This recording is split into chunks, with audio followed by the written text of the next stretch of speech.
ಗುರುದೇವ್, ಮಕರ ರಾಶಿಯವರು ಜೀವನದಲ್ಲಿ ಆಗಬೇಕಾದ ಸಕ್ಸಸ್ ಆಗೋದಕ್ಕೆ ಮಾಡಬೇಕಾದ ಸೀಕ್ರೆಟ್ಸ್ ಏನು ಅಂತ ಹೇಳಿ ಪರಿಪೂರ್ಣವಾಗಿ ಇಂದಿನ ಈ ಸಂಚಿಕೆಯಲ್ಲಿ ತಿಳಿಸ್ಕೊಡ್ತಾ ಇದ್ದೇನೆ. ಮೊದಲನೇ ಸಾರಿ ನಮ್ಮ ಚಾನಲ್ಗೆ ಬಂದಿದ್ರೆ ದಯವಿಟ್ಟು ಸಬ್ಸ್ಕ್ರೈಬ್ ಮಾಡ್ಕೊಳ್ಳಿ, ಹಾಗೆ ಬೆಲ್ ಐಕಾನ್ ಕೂಡ ಕ್ಲಿಕ್ ಮಾಡ್ಕೊಳ್ಳಿ ಅಂತ ಹೇಳ್ತಾ ಎಲ್ಲ 1,00,000 ಸಬ್ಸ್ಕ್ರೈಬರ್ಗಳಿಗೆ ತುಂಬ ಹೃದಯದ ಧನ್ಯವಾದಗಳು. ಅತಿಯಾಗಿ ಸಹಿಸಿಕೊಳ್ಳುವಂತಹ ಶಕ್ತಿ ಯಾರಿಗಾದರೂ ಇದೆ ಅಂದರೆ ಖಂಡಿತವಾಗ್ಲೂ ಕೂಡ ಅದು ಮಕರ ರಾಶಿಯವರೇ ಆಗಿರ್ತಾರೆ. ಇವರಿಗೆ ಎಷ್ಟೇ ಅಪಮಾನಗಳಾದರೂ ಕೂಡ ಅದನ್ನು ಒಂದು ಎದೆಯಲ್ಲಿ ಕಲ್ಲು ಮಾಡಿಕೊಂಡು ಸಹಿಸಿಕೊಂಡು ನಿಲ್ತಕ್ಕಂತಹ ಮನಸ್ಥಿತಿ ಯಾರಿಗಾದರೂ ಇತ್ತು ಅಂದರೆ ಅದು ಮಕರ ರಾಶಿಯವರು. ಕೆಲವೊಬ್ಬರು ಅದನ್ನು ಸಹಿಸ್ಕೊಳ್ಳದೆ ರೆಬೆಲ್ ಆಗಿದ್ದವರೂ ಉಂಟು.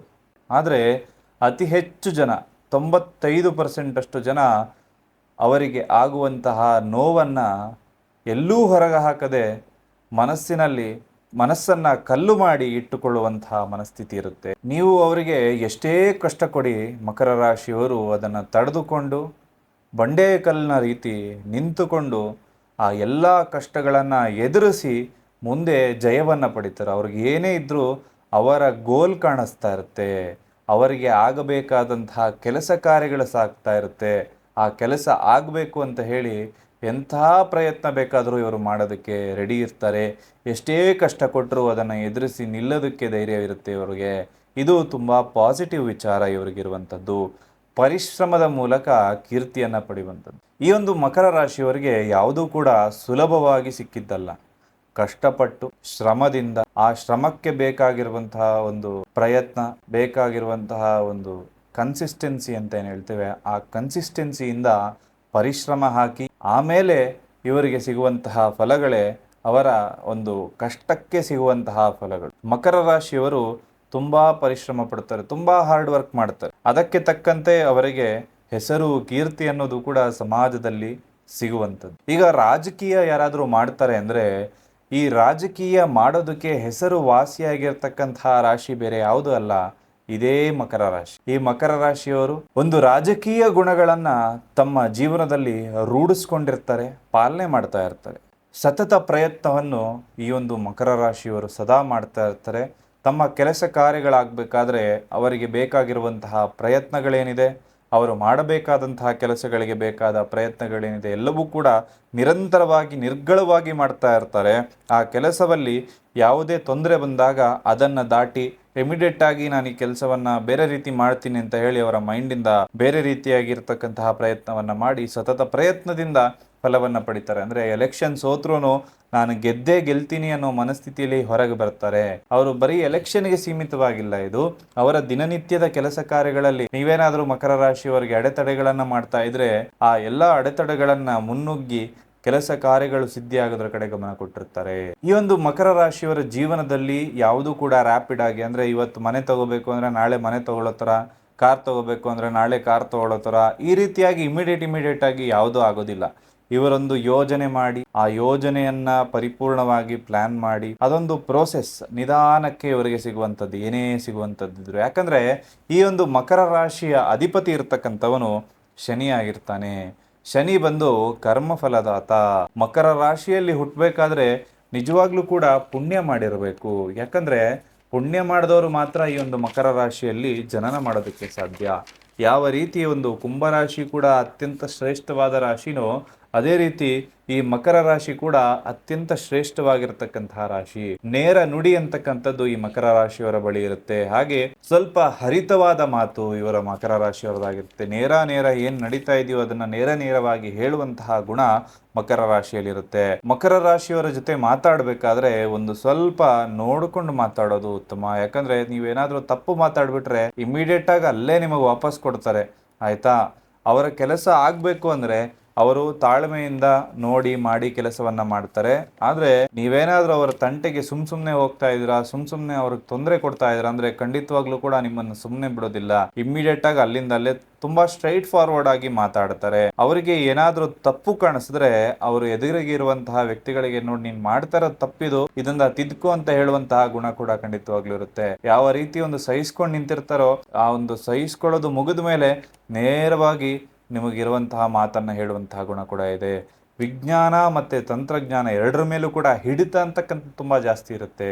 ಆಸಕ್ತಿ ಕೂಡ ಈ ಒಂದು ತಂತ್ರಜ್ಞಾನದ ಮೇಲೆ, ಅಂದ್ರೆ ಏನಾದ್ರೂ ಹೊಸ ಒಂದು ಸಾಫ್ಟ್ವೇರ್ ಬಂದ್ರೆ ಆ ಸಾಫ್ಟ್ವೇರ್ ಓಪನ್ ಮಾಡಿ ಇದೇನಿದು, ಏನೇನು ಆಪ್ಷನ್ಸ್ ಕೊಟ್ಟಿದ್ದಾರೆ ಎಲ್ಲವನ್ನ ಕೂಡ ಓಪನ್ ಮಾಡಿ ಅದನ್ನು ಪೂರ್ತಿ ರಿಸರ್ಚ್ ಮಾಡಿ ಫೈಂಡ್ ಔಟ್ ಮಾಡುವಂತಹ ಗುಣ ಖಂಡಿತವಾಗ್ಲೂ ಕೂಡ ಮಕರ ರಾಶಿಯವರಿಗೆ ಹೆಚ್ಚಾಗಿರುವಂಥದ್ದು.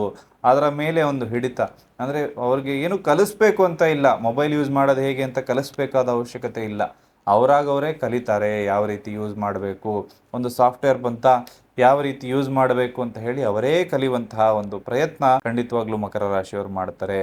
ಹಾರ್ಡ್ ವರ್ಕಿಂಗ್ ನೇಚರ್ ಇರುತ್ತೆ, ತುಂಬ ಹಾರ್ಡ್ ವರ್ಕ್ ಮಾಡ್ತಾರೆ, ಅಂದರೆ ಶ್ರಮಜೀವಿಗಳು ಅಂತ ಹೇಳ್ತೇನೆ. ತುಂಬ ಡಿಸಿಪ್ಲೈನ್ಡ್ ಆಗಿ ಕೆಲಸ ಕಾರ್ಯಗಳನ್ನು ಮಾಡ್ತಾ ಇರ್ತಾರೆ, ಯಾವುದು ಕೂಡ ಸುಮ್ಮನೆ ಬೇಕಾಬಿಟ್ಟಿ ಮಾಡುವಂಥದ್ದು ಮಾಡೋದಿಲ್ಲ. ಒಂದು ಟೈಮ್ ಸೆನ್ಸ್ ಅನ್ನೋದು ತುಂಬ ಚೆನ್ನಾಗಿ ಫಾಲೋ ಮಾಡ್ತಾ ಇರ್ತಾರೆ. ಜೀವನದಲ್ಲಿ ನಾನು ಚೆನ್ನಾಗಿರಬೇಕು, ಅಭಿವೃದ್ಧಿ ಆಗಬೇಕು, ಒಂದು ಕಾರ್ ತಗೋಬೇಕು ಅಂತ ಫಿಕ್ಸ್ ಆದರೆ ಈ ಟೈಮ್ ಪೀರಿಯಡಲ್ಲಿ ತಗೋಬೇಕು ಅಂತ ಇದ್ರೆ ಖಂಡಿತವಾಗ್ಲೂ ಕೂಡ ಆ ಟೈಮ್ ಪೀರಿಯಡಲ್ಲಿ ತಗೊಳ್ಳೋಂಥವ್ರು ಆಗ್ತಾರೆ. ಆದರೆ ಈ ಮಕರ ರಾಶಿಯವರಿಗೆ ಮೂಲವಾಗಿ ಕಾಡುವಂತಹ ಸಮಸ್ಯೆಗಳೇನು ಅಂತಂದ್ರೆ, ಇವರಿಗೆ ಇವರ ಶತ್ರುಗಳು ಎಲ್ಲೂ ಹೊರಗಡೆ ಇರುವಂತಹ ಶತ್ರುಗಳಿಲ್ಲ, ಅಕ್ಕಪಕ್ಕದಲ್ಲೇ ಇರುವಂತಹ ಶತ್ರುಗಳೇ. ಇವರ ಶತ್ರುಗಳನ್ನ ನೋಡ್ಕೊಂಡೇ ಪ್ರತಿದಿನ ಇವರು ಬೆಳಗಾಗುತ್ತೆ, ಪ್ರತಿದಿನ ಕತ್ತಲಾಗುತ್ತೆ. ಇವರ ಸುತ್ತಮುತ್ತ ಇರುವಂತವ್ರು ಇವರ ಹಿಂದೆಯೇ ಬೆನ್ನಿಗೆ ಚೂರಿ ಹಾಕುವಂತಹ ವ್ಯಕ್ತಿಗಳು ತುಂಬಾ ಜಾಸ್ತಿ ಇರ್ತಾರೆ. ಮಾಡುವಂತಹ ವ್ಯವಹಾರ ಜೊತೆಗೆ ಮಾಡ್ತಾ ಇರ್ತಾರೆ, ಪಾರ್ಟ್ನರ್ಶಿಪ್, ಒಬ್ರನ್ನೊಬ್ರು ಕಂಡ್ರೆ ಆಗ್ತಾರಲ್ಲ. ಇವ್ರಿಗೆ ಗೊತ್ತು ಇವನು ನನಗೆ ಏನೋ ಮಾಡ್ತಾ ಇದ್ದಾನೆ, ಕತ್ತಿ ಮಸೀತಾ ಇದ್ದಾನೆ, ಎಲ್ಲಾನು ಗೊತ್ತು, ಆದ್ರೂ ಕೂಡ ಏನೂ ಮಾಡಿಕೊಳ್ಳದಂತಹ ಪರಿಸ್ಥಿತಿಯಲ್ಲಿ ಮಕರ ರಾಶಿಯವರು ಹೆಚ್ಚಾಗಿರ್ತಾರೆ. ತುಂಬಾ ಪೇಷನ್ಸ್ ಇರುತ್ತೆ ಇವ್ರಿಗೆ,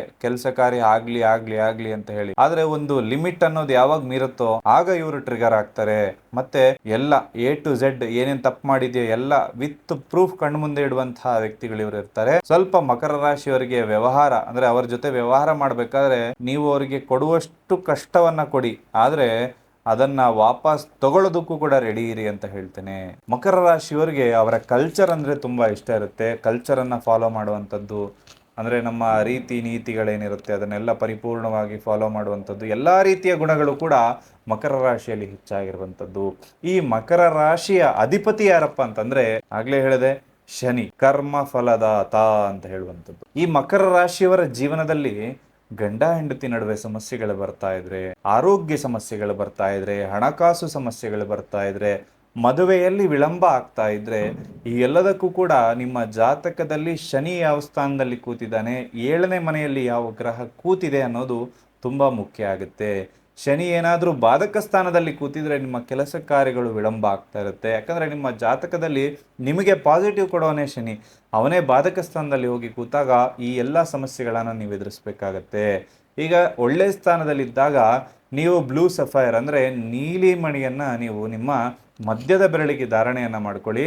ಇದರಿಂದಾಗಿ ನಿಮ್ಮ ಎಲ್ಲಾ ಕೆಲಸ ಕಾರ್ಯಗಳು, ನೀವು ಯಾವುದೇ ಕೆಲಸಕ್ಕೆ ಹೋಗಿ ಕೆಲಸ ಸಕ್ಸಸ್ ಆಗುತ್ತೆ.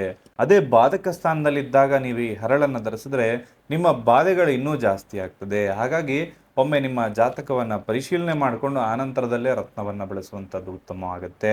ಕೆಲವೊಬ್ಬರ ಜೀವನದಲ್ಲಿ ರಾಜಯೋಗ ಇದ್ರೂ ಕೂಡ ಸಾಮಾನ್ಯ ವ್ಯಕ್ತಿಯ ತರ ಜೀವನವನ್ನು ನಡೆಸ್ತಾ ಇರ್ತಾರೆ. ಆದ್ರೆ ಇನ್ನೂ ಕೆಲವರ ಜೀವನದಲ್ಲಿ ಯಾವುದೇ ಯೋಗ ಇಲ್ಲ ಇದ್ರೂ ಕೂಡ ದಿನದಿಂದ ದಿನಕ್ಕೆ ಅಭಿವೃದ್ಧಿಯನ್ನ ಆಗ್ತಾ ಇರ್ತಾರೆ. ಅದಕ್ಕೆ ಕಾರಣ ಯಾವ ದಾರಿಯಲ್ಲಿ ಹೋದ್ರೆ ನಾನು ಸಕ್ಸಸ್ ಆಗ್ತೀನಿ, ಯಾವ ಬಿಸ್ನೆಸ್ ನನಗೆ ಕೈ ಹಿಡಿಯುತ್ತೆ ಅಂತ ಹೇಳಿ ಪರಿಪೂರ್ಣವಾಗಿ ತಿಳ್ಕೊಂಡಿರ್ತಾರೆ. ಈ ಒಂದು ಮಕರ ರಾಶಿಯವರ ಸಕ್ಸಸ್ ಸೀಕ್ರೆಟ್ ಏನಪ್ಪಾ ಅಂತಂದ್ರೆ, ಮಕರ ರಾಶಿಯವರು ಈ ಒಂದು ತಂತ್ರವನ್ನ ಸೋಮವಾರದ ದಿನ 11 ಸೋಮವಾರಗಳ ಕಾಲ ಮಾಡಿದ್ರೆ ಖಂಡಿತವಾಗ್ಲೂ ಕೂಡ ಮಕರ ರಾಶಿಯವರು ಯಾವುದೂ ಕೂಡ ತೊಂದರೆ ಇಲ್ಲದೆ ಸಕ್ಸಸ್ ಆಗ್ತಾರೆ. ಈ ತಂತ್ರ ಏನು ಅಂದ್ರೆ, ಹಸುವಿನ ಹಾಲನ್ನ ತಗೋಬೇಕು. ಹಸುವಿನ ಹಾಲು ಅಂದ್ರೆ ಪ್ಯಾಕೆಟ್ ಹಾಲು ಅಲ್ಲ, ಯಾವುದೇ ಡೈರಿಯಲ್ಲಿ ಸಿಗುವಂತಹ ಪ್ಯಾಕೆಟ್ ಹಾಲಲ್ಲ, ಹಸುವಿನಿಂದ ಕರೆದಿರುವಂತಹ ಹಾಲಾಗ್ಬೇಕು. ಈ ಹಾಲನ್ನ ತಗೊಂಡು ಯಾವುದೇ ಫ್ರಿಡ್ಜ್ ಗಿಡದಾಗ್ಲಿ ಏನು ಮಾಡಬಾರ್ದು. ಬೆಳಗ್ಗೆ ಒಂದು 5:30-6 ಗಂಟೆಗೆ ಈ ಹಾಲನ್ನ ಕರ್ಕೊಂಡು ಶಿವನ ದೇವಸ್ಥಾನಕ್ಕೆ ಹೋಗ್ಬೇಕು. 1 ಲೀಟರ್ ಅಷ್ಟು ಹಾಲು ತಗೊಂಡೋಗಿ ಅದಕ್ಕೆ ಒಂದು 1/4 ಲೀಟರ್ ಅಷ್ಟು ನೀರನ್ನ ಮಿಕ್ಸ್ ಮಾಡಬೇಕು. ನೀವೇ ನಿಮ್ಮ ಕೈಯಾರ ಮಿಕ್ಸ್ ಮಾಡಬೇಕು. ನಂತರದಲ್ಲಿ ಇದನ್ನ ಶಿವನಿಗೆ ಅಭಿಷೇಕವಾಗಿ ಮಾಡಬೇಕು. ಸಾಧ್ಯವಾದ್ರೆ ನೀವೇ ಅಭಿಷೇಕವನ್ನ ಮಾಡಿ. ಯಾವ ದೇವಸ್ಥಾನದಲ್ಲಿ ಎಲವಿರುತ್ತೋ ಅಂತಹ ದೇವಸ್ಥಾನದಲ್ಲಿ ನೀವು ಈ ತಂತ್ರವನ್ನ ಮಾಡಿ. ಇಲ್ಲ ಗುರುಜಿ, ಎಲ್ಲೂ ಸಾಧ್ಯ ಆಗ್ತಾ ಇಲ್ಲ, ಯಾವ ದೇವಸ್ಥಾನದಲ್ಲೂ ಬಿಡ್ತಾ ಇಲ್ಲ ಅಂದ್ರೆ, ಮನೆಯಲ್ಲಿ ಒಂದು ಚಿಕ್ಕದಾಗಿರುವಂತಹ ಲಿಂಗವನ್ನ ತಗೊಬಂದು 1 ಲೀಟರ್ ಅಷ್ಟು ಹಾಲನ್ನ ನೀವೇ ಅಭಿಷೇಕ ಮಾಡಿ. ಈ ಅಭಿಷೇಕವನ್ನ ಮಾಡಬೇಕಾದ್ರೆ ಸಾಮಾನ್ಯವಾಗಿ ರುದ್ರವನ್ನ ನಾವು ಕೇಳ್ತೇವೆ. ನೀವು ಯೂಟ್ಯೂಬ್ ಅಲ್ಲಿ ಹೋಗಿ ರುದ್ರ ಅಂತ ಹಾಕಿದ್ರೆ ನಿಮಗೆ ರುದ್ರ ಸ್ತೋತ್ರ ಸಿಕ್ಬಿಡ್ತದೆ. ಈ ಸ್ತೋತ್ರವನ್ನ, ಈ 17-18 ನಿಮಿಷ ಇರತಕ್ಕಂತಹ ಸ್ತೋತ್ರವನ್ನ ನೀವು ಕೇಳ್ತಾ ಈ ಅಭಿಷೇಕವನ್ನ ನಿಮ್ಮ ಮನೆಯಲ್ಲೇ ಮಾಡಿ. ಖಂಡಿತವಾಗ್ಲೂ ಇದನ್ನ 11 ಸೋಮವಾರಗಳ ಕಾಲ ನಿರಂತರವಾಗಿ ನೀವು ಮಾಡೋದ್ರಿಂದ ನಿಮ್ಮ ಜೀವನದಲ್ಲಿ ನೀವು ಸಕ್ಸಸ್ ಆಗ್ತೀರಾ. ಶನಿ ಪೂಜೆ ಮಾಡಿದ್ದು ಶಿವನನ್ನ ಬಿಟ್ರೆ ಬೇರೆ ಯಾರನ್ನೂ ಅಲ್ಲ. ಸಾಮಾನ್ಯವಾಗಿ ನಾವು ಆಂಜನೇಯ ಸ್ವಾಮಿಯ ಪೂಜೆ ಮಾಡಿ ಮಕರ ರಾಶಿಗೆ ಒಳ್ಳೇದಾಗತ್ತೆ, ಕುಂಭರಾಶಿಗೆ ಒಳ್ಳೇದಾಗತ್ತೆ ಅಂತ ಹೇಳ್ತೀವಿ. ಆದರೆ ಶಿವಪೂಜಿತ ಅಂತ ಶನಿಯನ್ನ ಹೇಳೋದ್ರಿಂದ, ಶಿವನ ಆರಾಧನೆ ಮಾಡೋದ್ರಿಂದ ನಿಮ್ಮ ಎಲ್ಲ ಕಷ್ಟ ಕಾರ್ಪಣ್ಯಗಳು ಕೂಡ ಸಂಪೂರ್ಣ ನಿವಾರಣೆ ಆಗುತ್ತೆ. 11 ಸೋಮವಾರಗಳ ನಂತರ ಆ ಲಿಂಗವನ್ನ ನೀವು ನಿಮ್ಮ ಮನೆಯ ದೇವರ ಮನೆಯಲ್ಲಿಟ್ಟು ಪೂಜೆಯನ್ನ ಮಾಡ್ಕೊಳ್ಬೋದು. ಆಮೇಲೆ ಅದಕ್ಕೆ ನೀರಿನ ಅಭಿಷೇಕವನ್ನ ನಿರಂತರವಾಗಿ ನೀವು ಮಾಡಿಕೊಳ್ಳಬಹುದು. ಈ ಲಿಂಗವನ್ನ ಮನೆಯಲ್ಲಿ ಸ್ಥಾಪನೆ ಮಾಡ್ಕೊಳ್ಳಿ. ನೀವು ಮನೆಗೆ ತರುವಂತಹ ಲಿಂಗ ನಿಮ್ಮ ಹೆಬ್ಬೆರಳಿಗಿಂತ ಜಾಸ್ತಿ ದೊಡ್ಡದಾಗಿರಬಾರ್ದು. ಅಂದ್ರೆ ಚಿಕ್ಕ ಲಿಂಗವನ್ನ ಮಾತ್ರ ನೀವು ನಿಮ್ಮ ಮನೆಯಲ್ಲಿ ಇಡಬೇಕಾಗುತ್ತೆ. ಮನೆಯಲ್ಲಿ 2-3 ಲಿಂಗಗಳನ್ನ ಕೂಡ ಇಡಬಾರ್ದು. ಕೇವಲ ಒಂದೇ ಲಿಂಗವನ್ನ ಮಾತ್ರ ನೀವು ಇಡಬೇಕು.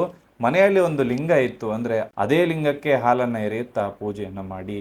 ನಿಮ್ಮ ಮನೆಯಲ್ಲಿ ಏನಾದ್ರೂ ಹೆಬ್ಬೆರಳಿಗಿಂತ ದೊಡ್ಡ ಲಿಂಗುಗಳೇನಾದ್ರೂ ಇತ್ತು ಅಂದ್ರೆ ದಯವಿಟ್ಟು ಅದನ್ನ ಯಾವ್ದಾದ್ರು ದೇವಸ್ಥಾನಕ್ಕೆ ದಾನ ಮಾಡಿ.